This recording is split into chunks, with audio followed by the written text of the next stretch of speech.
I was then asked by the person who answered the phone at Seattle's FBI office who I was. I gave him my name, and in response to his question, I gave him my address, telephone number, and then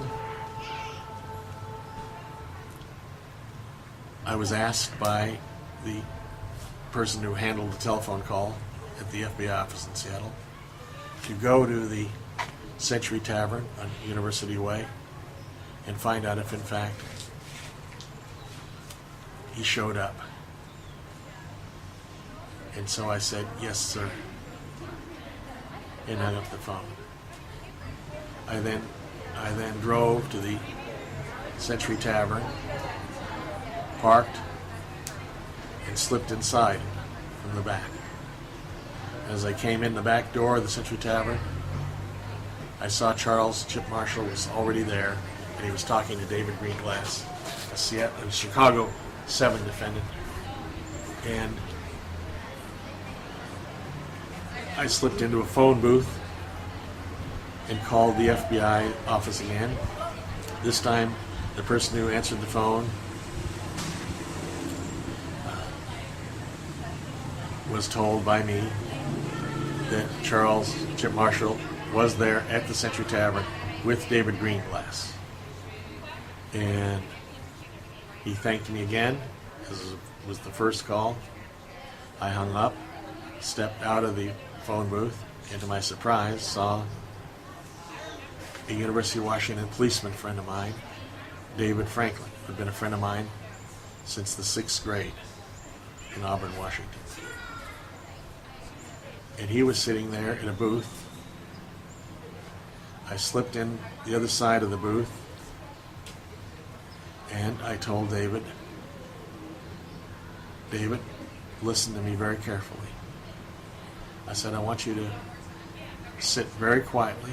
I want you to put your hands out on the table in front of you like I'm doing, and I want you to stare directly at me. And no matter what you hear, no matter what crashing sounds, shots, whatever you hear, stare straight at me. Don't utter a sound. Don't move your head. Don't move any part of your body. Just sit so you're not a target. He was an ex-National Security Agency agent himself, and he sat quietly.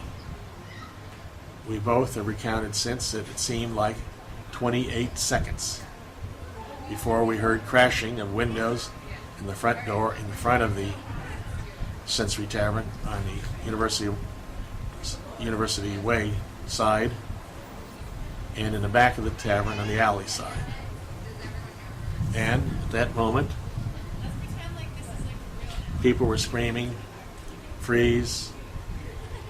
People were screaming, "Get down!" People were screaming, period.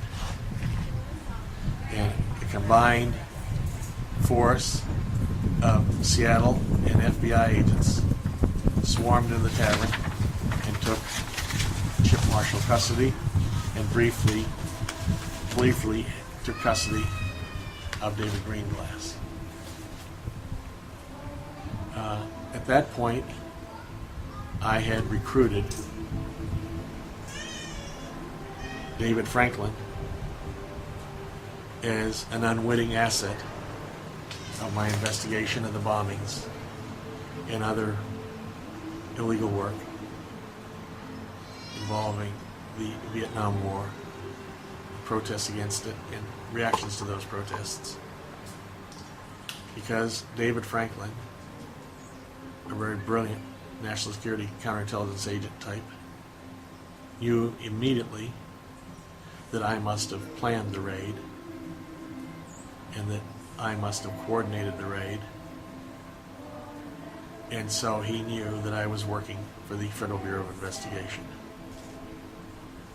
What he didn't know is I wasn't. I was utilizing this work to make the FBI come to me to try and recruit me. This was on, again, April 18th, 1970.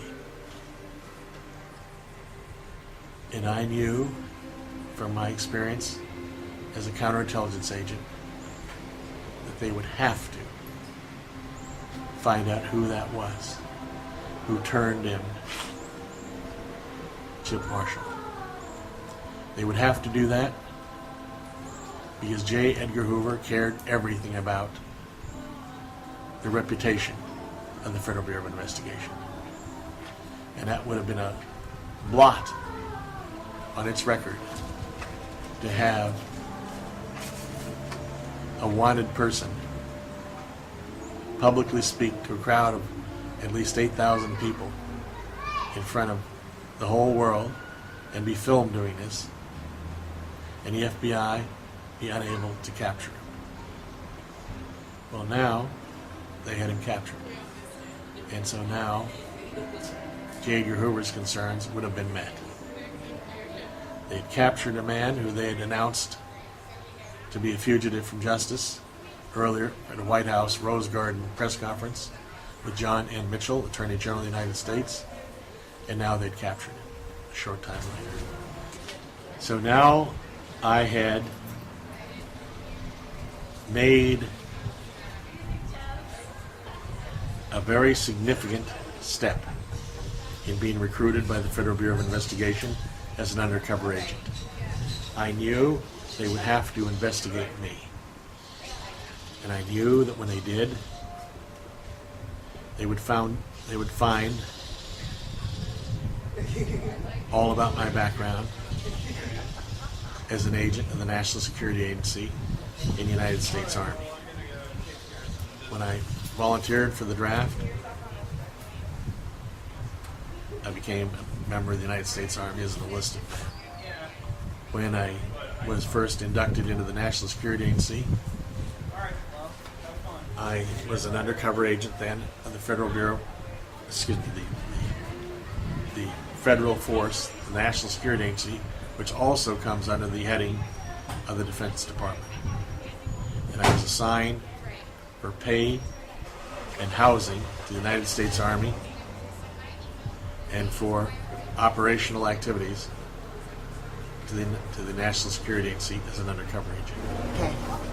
I knew I had the FBI booked, because once they saw my record with the National Security Agency, they would have to recruit me, or at least attempt to. And literally, on the early morning hours of the 25th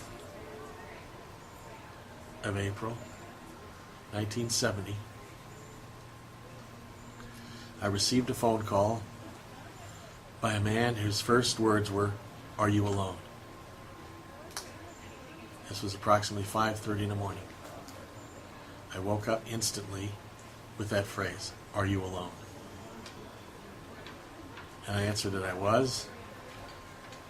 And the voice said, "I'm calling to thank you on behalf of J. Edgar Hoover for the work you did in helping us capture Chip Marshall. I would like to meet with you. Could we set up a meeting right now at the earliest possible time for you?" I said, "Of course. Give me a few minutes to wake up and I'll be on the road." And we agreed to a meeting location down by the ocean in a park. And I still favor parks to meet in, as you can tell by this recording.